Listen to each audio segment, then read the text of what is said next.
வணக்கம் சிங்கப்பெண்களே, pregnancy and baby care tips in Tamil சேனலுக்கு உங்களை அன்போட வரவேற்கிறேன். இன்னைக்கு நம்மளுடைய முக்கியமான கேள்வி என்ன அப்படின்னா, ஒரு சிங்கப்பெண்மணி கேட்டிருந்தாங்க, பீரியட்ஸ் முடிந்த 5ஆம் நாள்ல உறவு வச்சுக்கிட்டா கர்ப்பம் அடையலாமா, அதாவது இன்டர்கோர்ஸ் பண்ணா கர்ப்பம் அடைய வாய்ப்பு இருக்கா அப்படின்னு மாதிரி கேட்டிருந்தாங்க. அந்த கமெண்ட் வந்து நான் பின் பண்ணிருக்கேன்.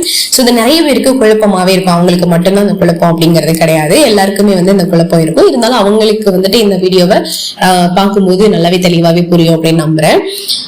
ஃபர்ஸ்ட் வந்து பாத்தீங்கன்னா, நம்மளோட டவுட் என்ன, பீரியட்ஸ் முடிஞ்ச 5ஆம் நாள்ல கர்ப்பம் ஏற்படுமா அப்படின்றதான்.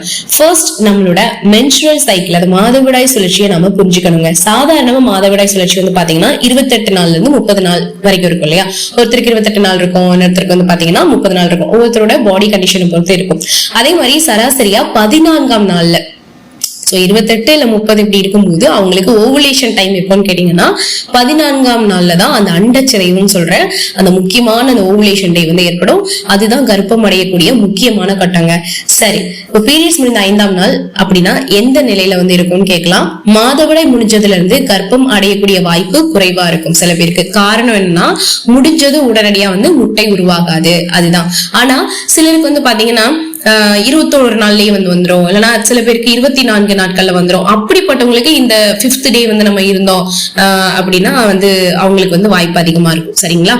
சோ உங்களுக்கு வந்துட்டு அந்த சுழற்சியை வந்து புரிஞ்சுக்கோங்க, இதுதான் கான்செப்ட்.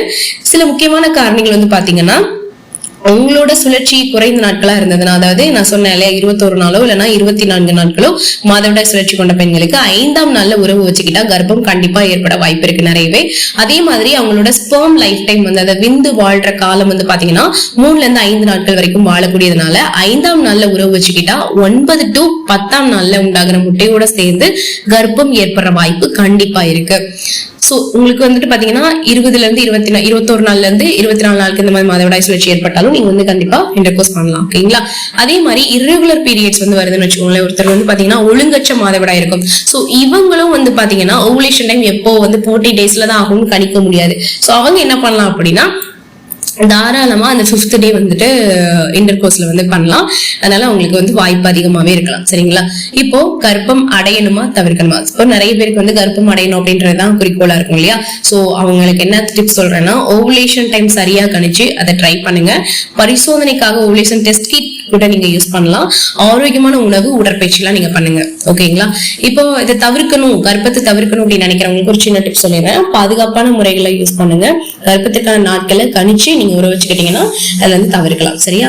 ஓகே, இப்போ வந்து நம்ம ஒரு கன்க்ளூஷனுக்கு வருவோம். 5ஆம் நாள்ல உறவு வச்சுக்கிட்டா கர்ப்பம் ஏற்படுமா அப்படின்றத உங்களோட அந்த மாதவிடாய் சுழற்சி, விந்து வாழ்ற காலம் மற்றும் ஓவுலேஷன் நேரம் இதுல அடிப்படையா வச்சுதான் முடிவு பண்ணும்.